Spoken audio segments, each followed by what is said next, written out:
yang dimana ada perbaikan ya, dan yang paling penting mungkin saya ingin juga mengingatkan bahwa rasio kontribusi PMN terhadap dividen saya berharap di tahun 2023 dan yang akan datang lagi bisa lebih baik lagi ke depannya ya. Lalu secara spesifik mungkin saya ingin menanyakan karena tadi disebutkan bahwa Pak Menteri juga mengatakan mengenai merger antara BUMN transportasi antara Damri dan juga apa satu lagi tadi Pak? PPD, sorry.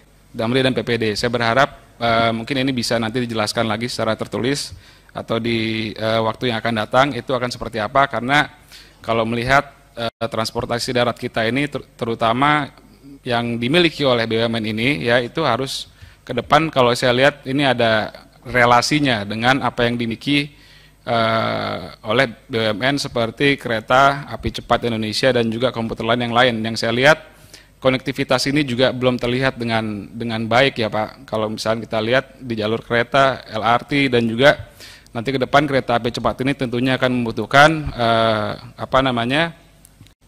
konektivitas berupa transportasi publik yang memang memadai, yang bisa betul-betul itu akan mudah diakses oleh masyarakat untuk bisa bepergian ke wilayah-wilayah lainnya.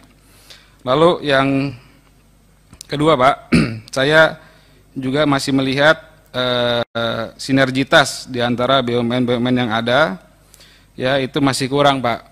Yang dimana Pak Menteri juga selalu mengatakan, selalu tagline ataupun slogannya mengenai sinergitas antar BUMN.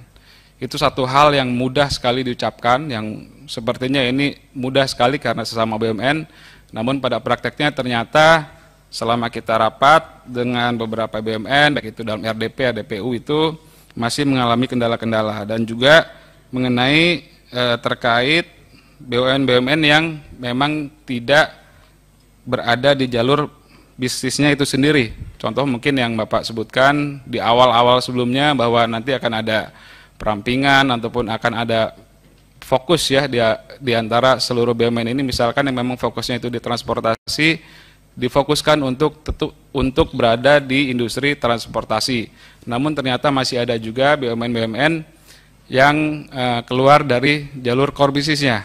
Dan saya berharap ini Pak Erik, ini bisa dibenahi terus. Yang saya lihat memang sejauh ini performa daripada BUMN secara keseluruhan ini overall saya melihat cukup baik ya. Namun tentunya ini hal-hal yang seperti ini bisa lebih baik lagi, karena saya melihat ini masih ada potensi ke depan bahwa BUMN ini akan bisa menjadi lebih besar lagi, baik secara laba ataupun baik secara rasio-rasio yang lainnya Pak. Ini ada efisiensi yang saya rasa belum maksimal, walaupun hasilnya di tahun 2022 ataupun 2022 akhir ini sudah cukup kelihatan baik Pak. Contoh mungkin kita lihat juga di holding farmasi, yang dimana kita lihat industrinya itu sekarang berkembang Pak, secara industri berkembang. Namun kalau misalnya kita lihat holding farmasi kita sendiri, saya rasa masih belum bisa keep up dengan kondisi yang sekarang yang ada gitu. Kalau misalnya contoh mungkin kita punya joint venture antara Kimia Farma dengan Sungun yang di Korea itu, yang dimana itu tujuannya adalah bagaimana caranya supaya bahan baku ini bisa lebih murah lagi ya. Namun ternyata kendalanya ada di bahan baku, yang dimana bahan baku itu masih juga jauh lebih mahal, karena Sungun itu hanya memproduksi sampai API kalau tidak salah. Karena bahan bakunya mahal, otomatis harga produk jadi berbentuk API-nya itu juga mahal.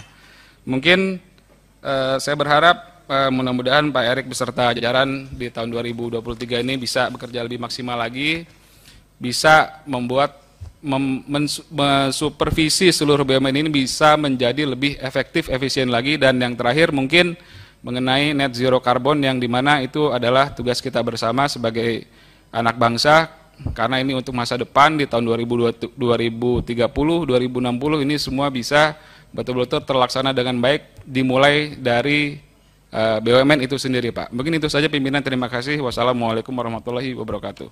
Selanjutnya Pak Nusron Wahid.